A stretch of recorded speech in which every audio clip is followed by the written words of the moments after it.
What is going on, Hot Take Nation? It is David Ramsden-Wood here for a special episode of the Hot Take of the Day podcast. Now, I'm going to show you here.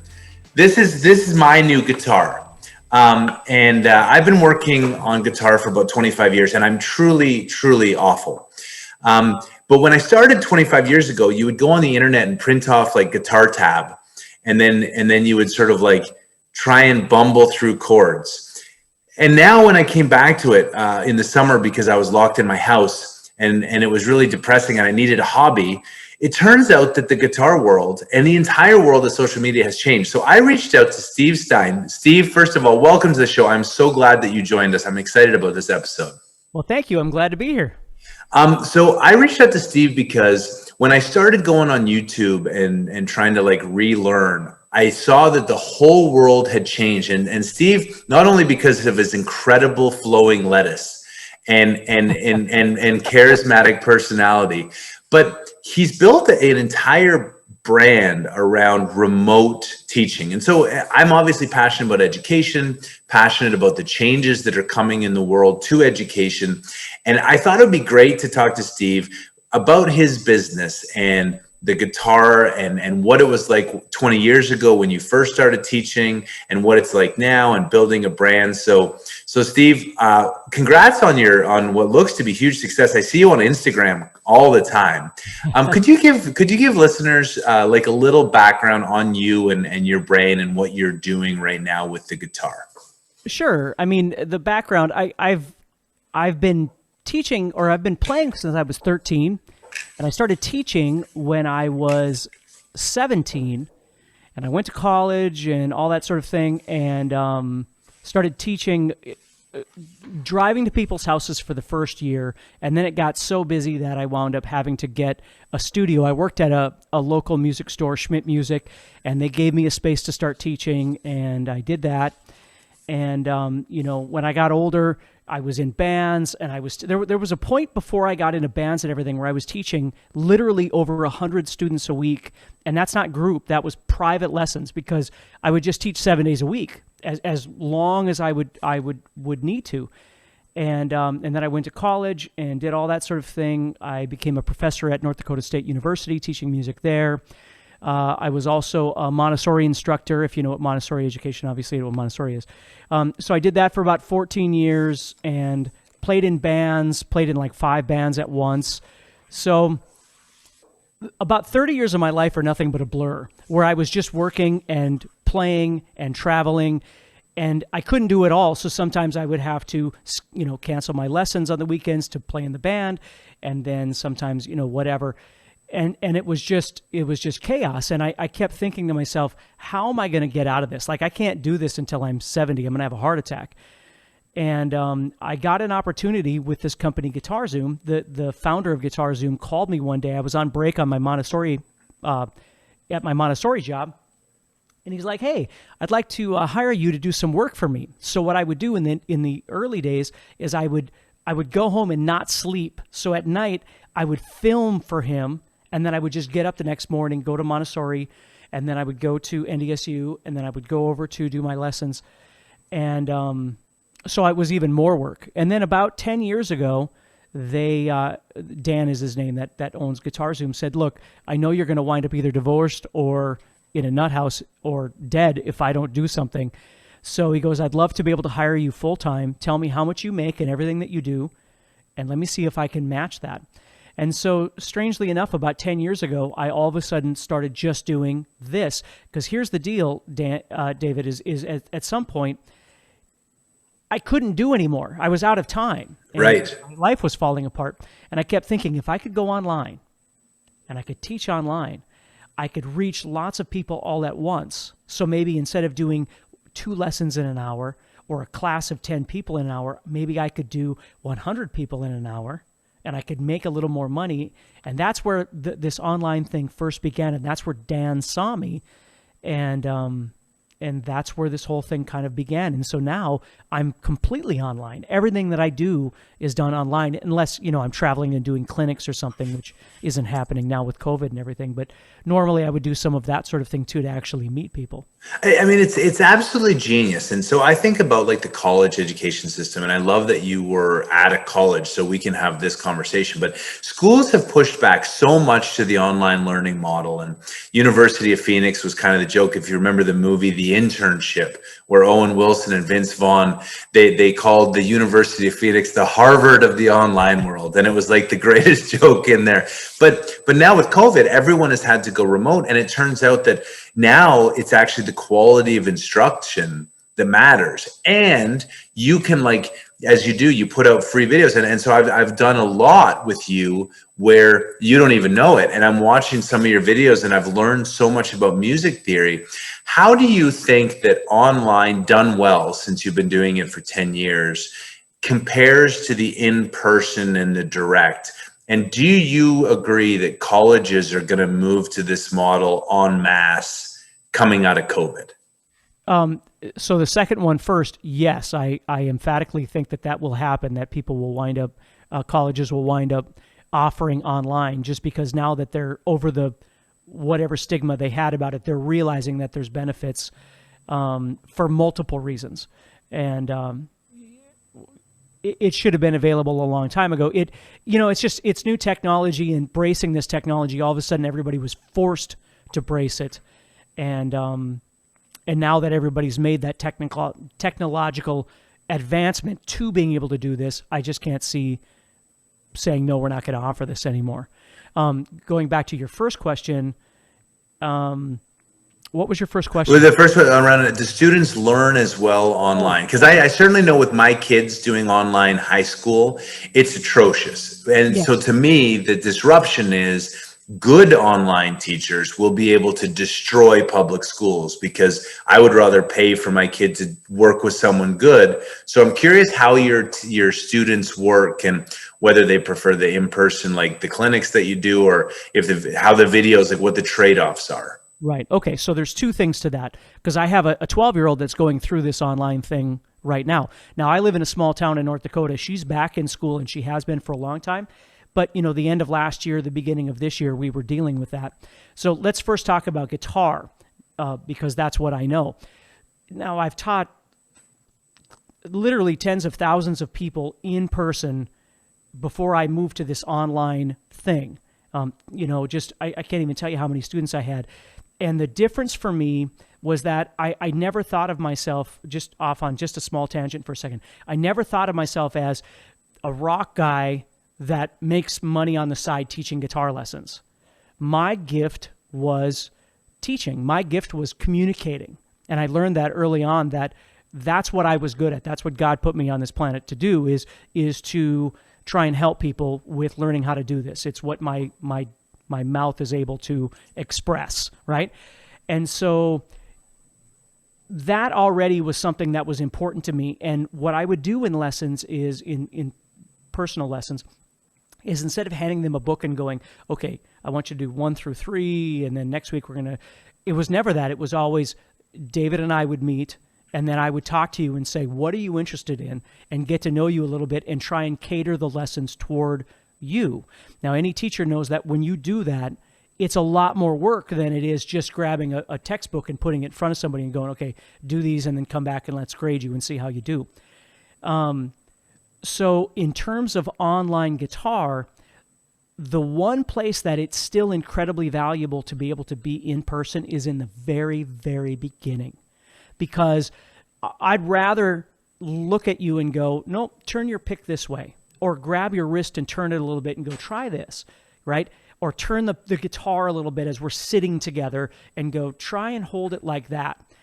That is still one of the most important things. And now I don't do private lessons really at all anymore, but I do a class out here in the small town that I live in still once in a while. Number one, to keep my chops up, and number two, because I enjoy seeing people go, oh, wow, this is great. I can learn how to do this.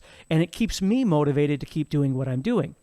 So I think once you get past those first stages, you wouldn't need in-person anymore. I think online would be perfectly viable as long as the teacher that you find is relating to you. Like you're getting you too. Because I just did a live thing. I used to work for a company called Lesson Face out of New York. I used to do some lessons for them when I first started doing this online stuff before I ever met GuitarZoom.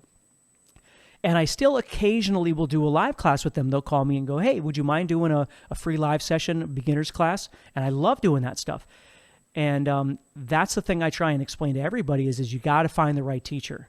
And even in person, you know this, you can be in a public school system and have a wonderful math teacher and then have a terrible science teacher. And you don't have a choice. Like you're in school and there is no other choice. This is who you have. And I think finding that right teacher is very, very important. So in terms of online, it's no different. Whether if you're on YouTube, you might check out some of my stuff and you either like it or you don't. And there's a ton of other people out there if you can find the right person that reaches you. But bottom line is in the beginning, and this goes back to my 12-year-old. She struggles with math. And when we were ending last year, all of a sudden the math was super easy because nobody was ready for this, right? So her math, she wasn't getting a lot of work and she wasn't progressing. And I was worried, okay, well, when next year starts up, is she going to be behind because, they were going at a certain pace and then COVID hit and now all of a sudden everything has slowed down a little bit. And the work just doesn't seem very challenging for her. And that's exactly what happened. She started this year and she was like lost. Well, I haven't done math in 30 years, right? So I can only help her so much. So having her be in person with her math teacher is way more valuable than the ability that she had at home. What do you think about the pricing model? Because one of the comments you said, and I think to differentiate yourself as a brand, you were one of there's a couple guys, but you were certainly one of the ones, and because of your charisma and your flair, to be honest, like you stood out from a group. So it was clear that you had a talent, but then you produce a video that you may have produced 4 years ago. And someone might watch it. And so how do you price membership versus subscription versus old content versus new content? And then there's other people that can always undercut you. Do you focus more on your brand or your accessibility, or how do you think about it? And I'm thinking for people who are listening, like it's not guitar, that it's whether you're doing education or cooking or whatever. This is the way the world is going. Right. Okay. Well, let me the big thing about what I do is that I am the worst salesperson on the planet. Okay. Even when I worked at Schmidt Music, we'd have a certain guitar that would come in and you'd get a commission if you could sell it. Well, the problem that I always had is if a student came in or if a customer came in and that guitar wasn't right for them, I have no interest in trying to sell them that guitar, even though I'd get a commission on it, because I'm selling them something that they don't need or isn't right for their particular situation. So when I started working with GuitarZoom, the most important thing we had is a very definite divide between the finances and all of that stuff that happens with GuitarZoom and me. I don't have a clue what's going on with how much they price things because I don't want to know. I always thought of it like I'm the person at the front of the Titanic that's doing this thing, right? Yeah, I love that. Yeah, that's what I do is I engage with people, whether you want to buy something or whether the free stuff is perfectly fine for you is irrelevant to me. I'm just glad you're in the game. I'm just glad you're playing and you're motivated. But if you do like the stuff I do, you come into the GuitarZoom ecosystem and then you see the different offerings that GuitarZoom offers. So the price points and things like that are all things that are handled by people that have nothing to do with me. They, by my request, they don't show me financial numbers because I don't want to see them. Because I get panicked. Like back when I had copious amounts of students, if I lost a student, I'd lose sleep that night. I'm like, oh my God, I have 60 students and I lost one student. Did he not like me? Or was I doing something wrong? Or, I just panic over things like that. And so now I'm in a situation where I don't even think about finances. It's the last thing I think about. I really love that approach because I totally agree. I think that, and certainly with our brand, the Hot Take of the Day, as much as I love business and economics and I talk about it, I really don't want to be that guy because I want to focus on what I do. And so like, I never look at the distribution of like who opened what email and what demographic, because honestly, I'm like you, it depresses me because Well, I'm and like, then oh, why didn't, your point of view, it can freak you out and then go, okay, well, I got to make more videos and get more people. I don't want to think like that. I just want to think about doing what I do and trying to offer people help on learning how to play. And so if I don't let my brain go to that space at all, I don't have to live there at all. So it's not like I'm trying to be naive or anything like that to the reality of the situation. If we need to do something, the guys will tell me, they'll say, hey, we need a new guitar course. We need to do whatever. Well, that's fine. That's what I do anyway. I love doing all this stuff anyway. But it just keeps me more grounded in reality of what I know I do best. It's the 80-20 rule, right? I mean, I know what I do best is teaching and talking to people. What I don't do best is trying to worry about financial numbers and all that sort of thing. I love it. Well, so this was something I learned about guitar because as an adult learner versus a child learner, and I have two children who unfortunately, since I didn't know better, and you and I talked about this on the phone, I didn't know better. I was 18. I was at a Club Med and the camp counselor was sitting by the fire playing guitar. I have no idea how good he was because I'd never seen anything like this before. And girls were all over him. And as an 18-year-old boy, this seemed like a great solution for me to get girls because I was an engineer and a bit nerdy. So I went home and I walked straight into a guitar store and I said, I need a guitar and I'm left-handed. And there were like 800 guitars that were right-handed. And there was one Washburn acoustic that was left-handed. And I used to stay up until like 1 a.m. playing along with songs and taught myself. Now, I know as a good golfer that I would never have gone into a golf store and just bought like the only clubs that were available and expected to play well. And so recently when I came back to guitar, I couldn't make the good noise. And I bought this one, which I showed you, because it also was the only left-handed guitar in all of Arizona, but it was set up so perfectly that I discovered that actually I was a lot better at guitar than I thought. My family thought I was better, and it was easy to play, especially bar chords. So I took my guitars in Colorado, and they're like, oh yeah, these are so far from the fretboard. I don't even know how you play these. I'm like, I've had them for 25 years. So the in-person versus the tactile stuff, how do you message some of that through? Like as I was studying for this, because I did actually study for this, I signed up for some in-person lessons because I wanted to compare the watching the video, which I did when I didn't have a guitar, and I learned nothing. I watched a video but I couldn't do it, so that didn't help. I did a lot of online stuff, which improved. And I did an in-person lesson, which was horrible because we didn't connect at all. But it took me leaving the lesson because he was teaching me the theory of the C chord. And so I didn't understand anything about the theory or where it was or all the different C9s and C add 9s and 2s and 4s and 7s. But now that I understand it, I quite love the C chord. So I'm curious how you balance that for people who want to pick up an instrument, they're a beginner. What do you say to them? Okay, well, there's a couple things. This is really important. So the one thing that I had before I ever started making videos was a lot of experience in teaching and a lot of experience in listening, right? So from every age, every situation, walk of life, whatever it might be, I've done so many of those things. And so teaching, a good teacher is able to refine all of the little elements that somebody needs to understand an idea, right? And I'm going to use math as an example, although I'm not a math teacher, so I can't speak for that. But you've got to be able to break things down to a small level for someone to be able to understand the next level. If you jump 2 or 3 or 4 spaces and you skip these things, there's going to be a pocket there where the student is going, okay, but I don't understand. Or if you try and rush through all of these things too quickly, every concept has veins that reach out to other concepts, right? Everything is connected to something else.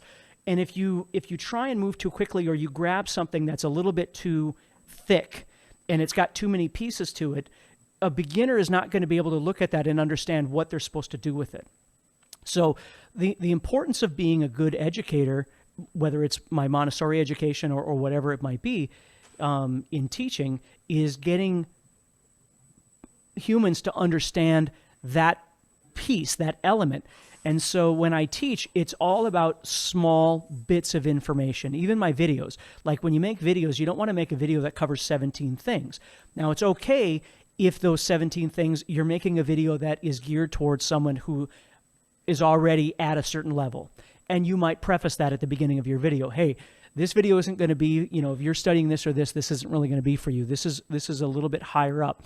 So I just want to let you know that. And then you might get into that conversation. If you're trying to gear things towards someone, and again, I have a hard time with beginner, intermediate, advanced, these terms, because what do they mean? But if you've only been playing guitar for 6 months or something like that, there's a lot of stuff that you don't understand. That's a given. So being able to break down those little things, and that's what videos are about, are just doing small little bits of information. Now, here's the issue that I always had with weekly lessons. And don't think I didn't do them, because I did weekly lessons, but we get so used to thinking next week on whatever show, TV show that we're watching, it's going to be a new episode, right? Next week, there's going to be a new whatever. Well, lessons can't just be new every week. You can't just re-surprise somebody every single week with something brand new, because you're going to overwhelm them very, very, very quickly. So the trick is trying to figure out how to take one thing that might take 3 lessons or 4 lessons or 5 lessons, and how to make it interesting for that person, for David, right? How can we use this information in a way that it still is going to be applicable to your learning, your style of music, what you like to listen to, what your goals are, even though it's a C chord. I mean, but that's the goal, isn't it? Because I can't just give you a C chord this week and the next week start teaching you theory. You're going to be like, what the heck? How is this related? Like, I don't even understand anything about theory, and now you're trying to teach me what a triad is. I don't even know do, re, mi, fa, sol, la, ti, do at this point, and now so I find that a lot, is that people are trying to rush guitar players, because again, that's all I can really speak, way too fast through a system, and they can't do that. Well, okay, so now we've got a monetary thing. So a student might go, well, I don't feel like I'm making enough progress. I'm paying you X amount of money each week, but it doesn't feel like I'm making enough progress. Well, listen, this is a two-way street here, right? Are you practicing enough at home to where when you come back the next week, we can start talking about a new topic? Maybe you are, maybe you're not. But if you start basing the value, that monetary basis, on new product every week, you better have your act together to be keeping up. Because you can't. So that's one of the things that's been really wonderful about my life too, is that it's not that I didn't love teaching. I loved teaching. But, teaching 10 hours a day and then having this and this and this and this to do, it just became overwhelming. And now with the freedom of being able to make content, I can listen to David and go, oh, that's a really interesting thing. I should make a video on that because David mentioned this. And so that's something that I should think about. So when I do clinics and things like that, or anything where I meet with people, I'm always listening to what they're talking about and going, okay, maybe I should make a course on that, or maybe I should make some videos on that, right? Like GuitarZoom, we have guitar courses, but then we also have memberships. So memberships are more for, there's 2 different memberships actually. There's one that's a masterclass membership for people who are full bore. They just want to practice a ton. And then we have a VIP membership, which is all just little bits of information where you can go in and go, I want to learn about a D chord, or I want to learn about a bar chord, or I want to learn how to play a scale, or I want to learn a lick, just a lick to try and add. That's what that's all about, is just trying to make little bits of information, because oftentimes those are almost more beneficial, because unless you're ready to submerge into an 8-week program, which most people aren't because they have 3 jobs and a family and God knows what going on. So they just need a little bit of information to go and feel okay about it. Learn that little bit and go, okay, shut everything else down. Don't just keep trying to absorb 17 things. Just take that little thing. If that's going to be, if you warrant that that's going to be beneficial, take that thing and now stop watching everything else and just focus on that. Not only learning to play it, but learning how to absorb it into everything else that you know. Yeah. It is amazing that music and sports have so much in common, because if you don't put in the effort, you're not going to move forward. And so one of the other reasons I wanted to talk to you about was sort of like thinking about career transition. So a lot of our listeners are sort of energy folks, and the industry is going through a big transformation, similar to I would say, teaching, moving from in-person online. And so you were in bands, and I'm sure as a kid, because playing in bands and playing in front of people, I remember I played professional squash, and I would travel and play in front of hundreds and thousands of people, less thousands, but more hundreds. And it was just the entertaining piece was so amazing. And when I transitioned into something else, it's you can lose a piece of your identity. And I know a lot of professional athletes who play in the NHL, Major League Baseball, and that's a huge, huge thing. So I'm curious, as you were playing in bands and you realized that the luck, because clearly it wasn't a skill thing, but the luck of being discovered and having the right sound and having the right guy at the right place that catapulted you. And then you realize, okay, I'm not going to be, Bon Jovi. I'm going to be Steve Stine, and I'm going to focus on teaching. What was that transition like? Did you have any problems with it? And how did you go about it mentally?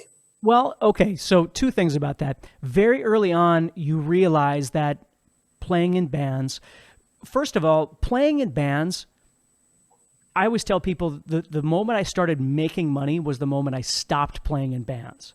And I'm not being cynical about it. I loved playing in bands, but it's hard to make a living playing in bands because there's not a lot of money in it.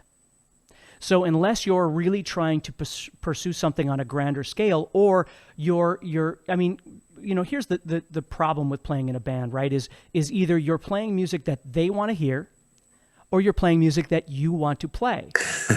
They don't usually overlap. They don't usually overlap. There might be a little bit of overlap, but listen, we all have our things that we want. We want to learn how to play on the guitar.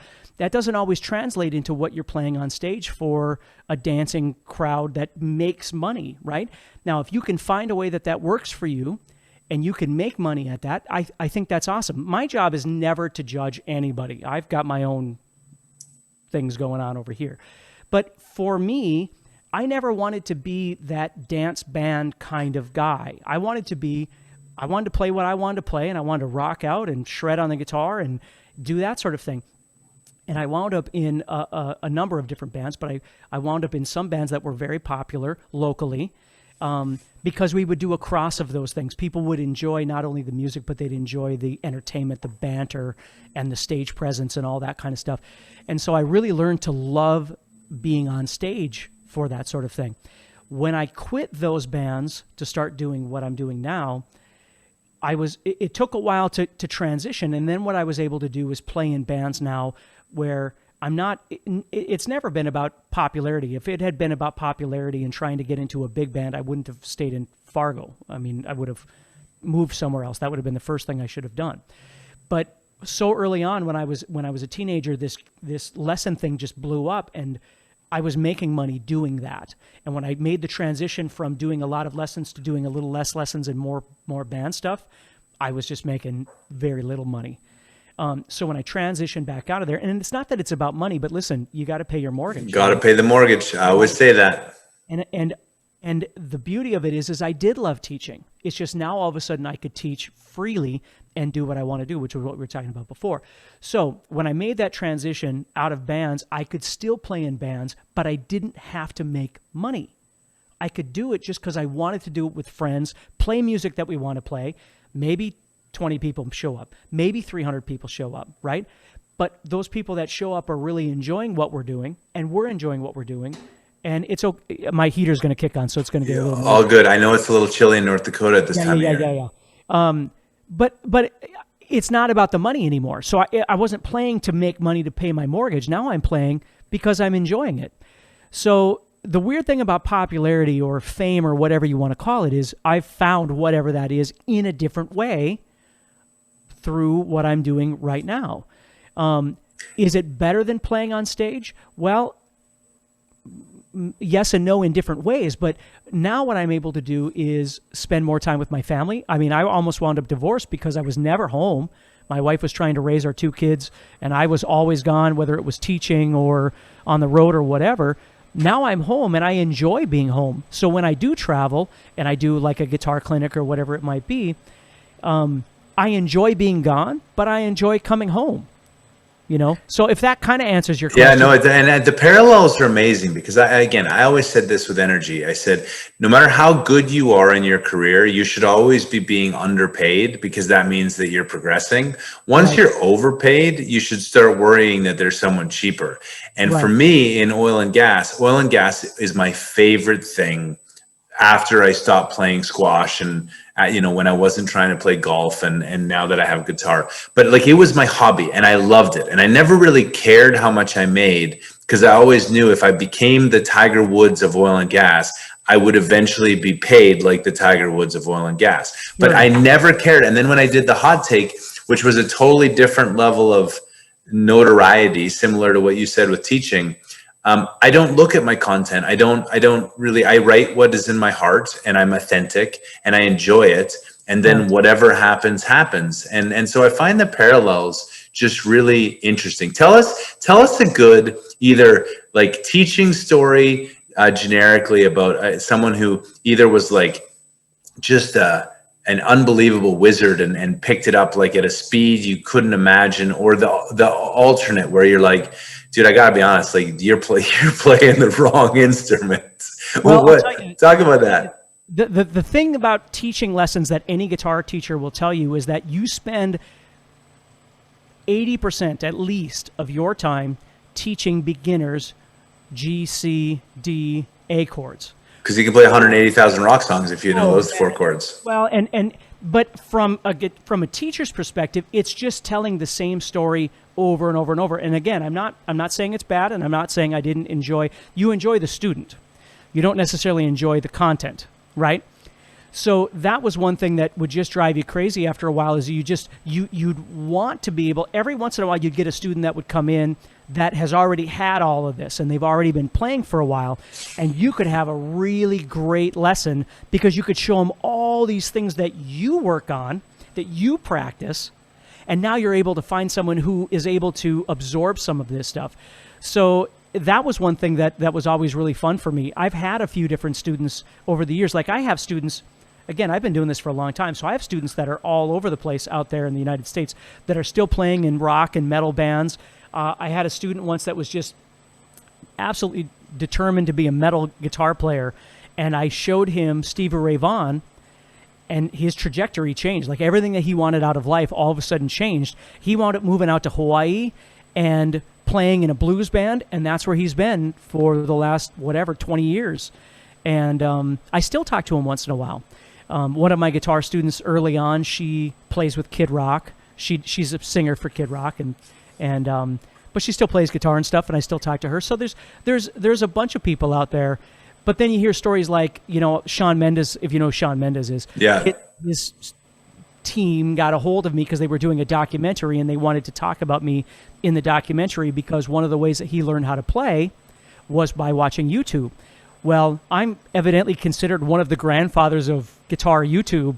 I guess I've been doing this long enough, where I was in the early days. And see, I didn't realize the power of YouTube. I was just trying to get out of this half an hour by half an hour guitar thing, and I just started throwing videos out there. Some of those early videos are truly, truly embarrassing. But people were watching them. Had I known the power of, like, one of my good friends, Marty Schwartz, if you've ever seen Marty on... I have. He was one of the other guys. He really focuses on the songs, which I find really an interesting approach and very different than yours. That's right. And see, Marty saw the power of YouTube early on and was able to capitalize. I didn't know what I was doing. I was just throwing stuff at the wall trying to see what would stick. But Marty definitely saw that in the early days. And so it's interesting, like with Shawn Mendes, you never know who's watching the stuff. But again, this goes back to what you were saying earlier. The most important thing that I've found is that I have made a living out of playing guitar. And the way I've done it is trying to be authentic. Like, I'm not trying to pretend I'm something I'm not, and I'm not trying to sell some sort of cool factor or whatever. if I wasn't sitting here with you, I would still have this hair and a tattoo and whatever, and it would still be me. Like I tell my kids, like, would you ever want me to get a haircut? And they're like, we wouldn't even recognize you if you got a haircut. So it's less about trying to pretend like you're something you're not. I found the success lies in hard work and being authentic and giving a crap about people. That's where this comes from.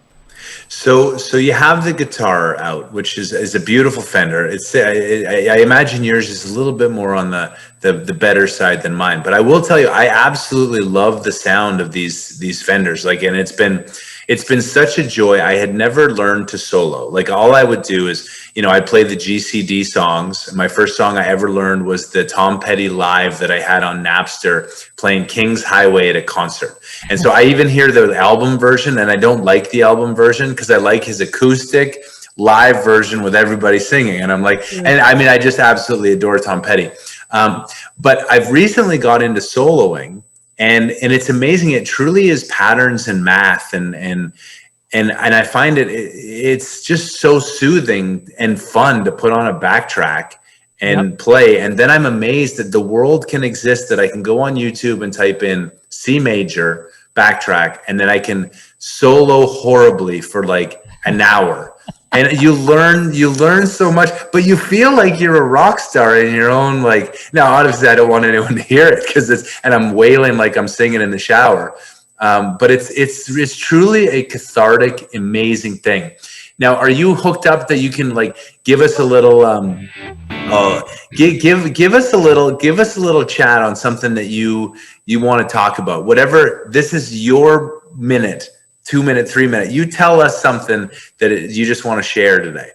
Well, in terms of guitar playing, guitar. The thing is learning to be dynamic. That's the most important thing. Whether you're playing a chord, like you mentioned,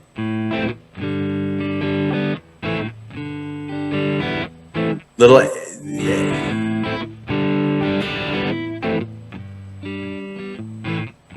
Like all the different ways that you can play, or chords.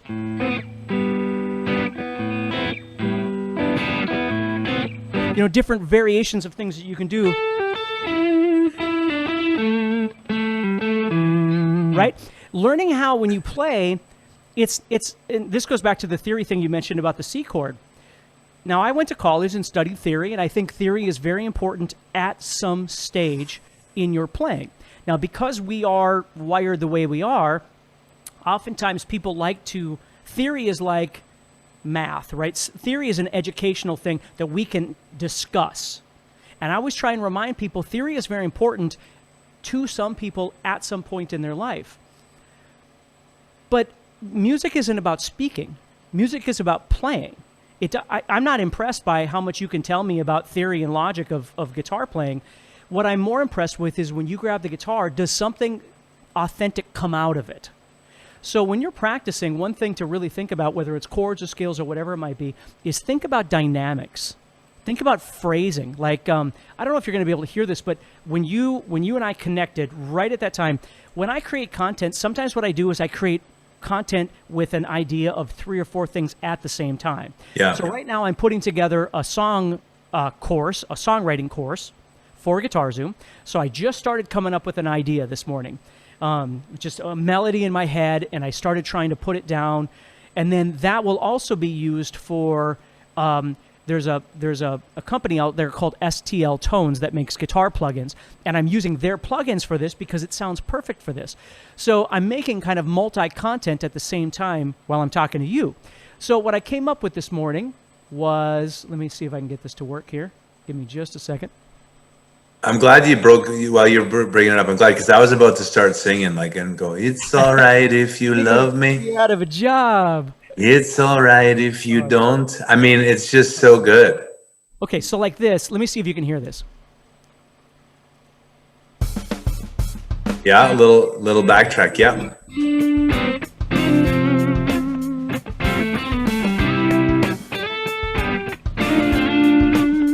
So it's got kind of for me, it's kind of an Andy Timmons kind of groove to it. So I was sitting there trying to think about, again, in terms of phrasing,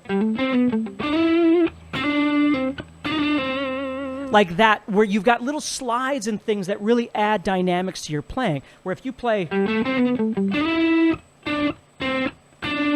it sounds okay, but when you add in, vibrato and things like that, it really adds. And then underneath that, I started thinking, like this morning before you called, I was trying all kinds of different chord progressions under there because I couldn't hear the chord progression. I could just hear my melody. So then I came up with C, G, F. But instead of playing them as bar chords, because guitar players want something more complex, then I started changing it to this. So the voicing's a little bit different. And then I started trying to think about the groove, right? So my groove, I did